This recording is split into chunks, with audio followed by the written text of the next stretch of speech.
That part. How many of you have ever had a job that you love? Raise your hand. Awesome.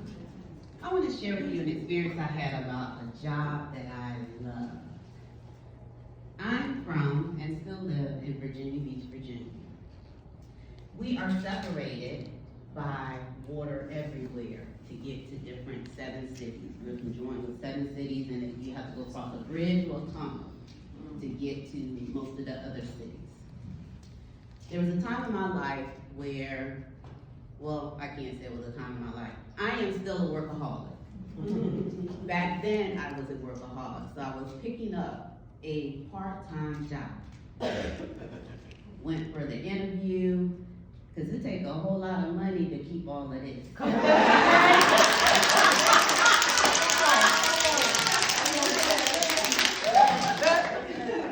Went for the interview, felt very well, aced it. This was gonna be my play money. Back then, I was traveling a lot. And so just left, did the interview, went out of town. Got a call when I was out of town saying, hey, can you send us 3 references? Sure, I can do that. Sent the 3 references. Then I get the call.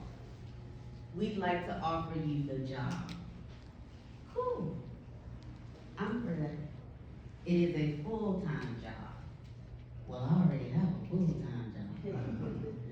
So apparently I did so well in the interview that instead of hiring me part-time, they wanted to hire me full-time. But I had a dilemma because I already have a full-time job.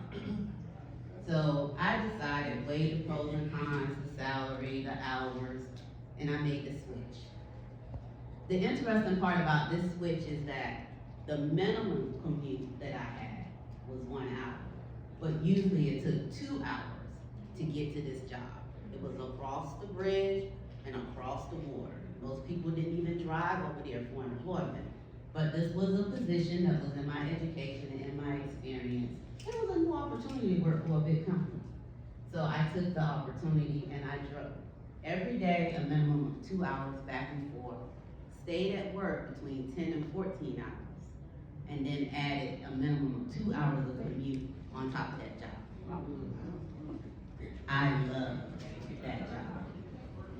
I worked my way up from a frontline position up to senior leadership.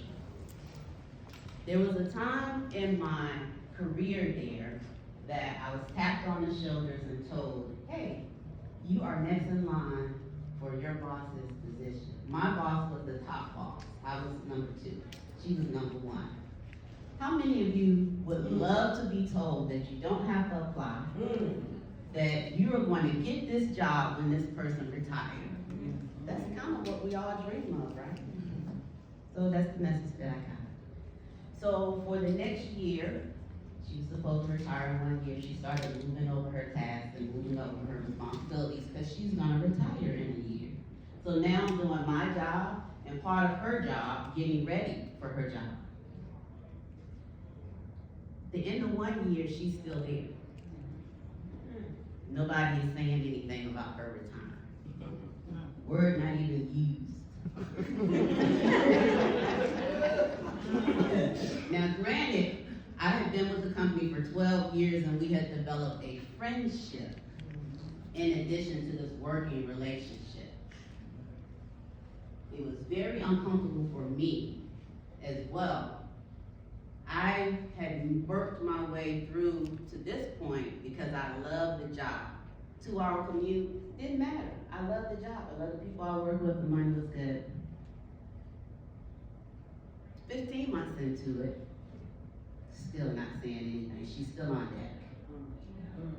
Now you girl's not happy driving that commute to work.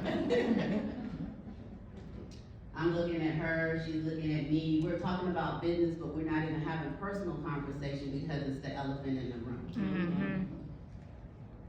So it was 18 months.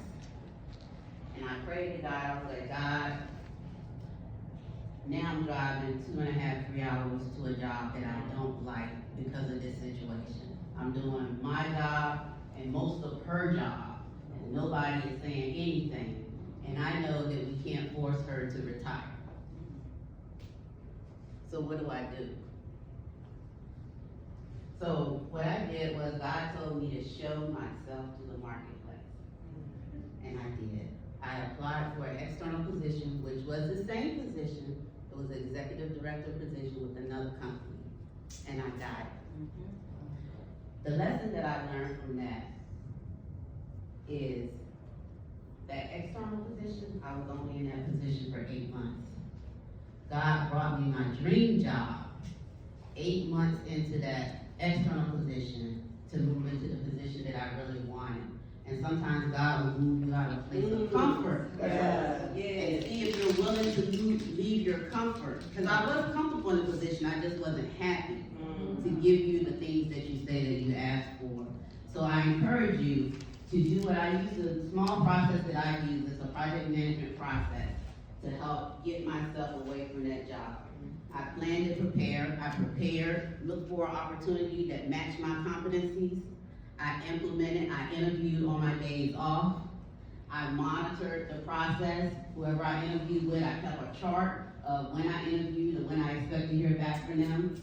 And then I did a post-debrief, determine what the offer consists of and if I wanted to accept that job. And so the next time when you want to make a determination of whether or not you want to make a move that may seem uncomfortable, I encourage you to PIMP, pimp your way into the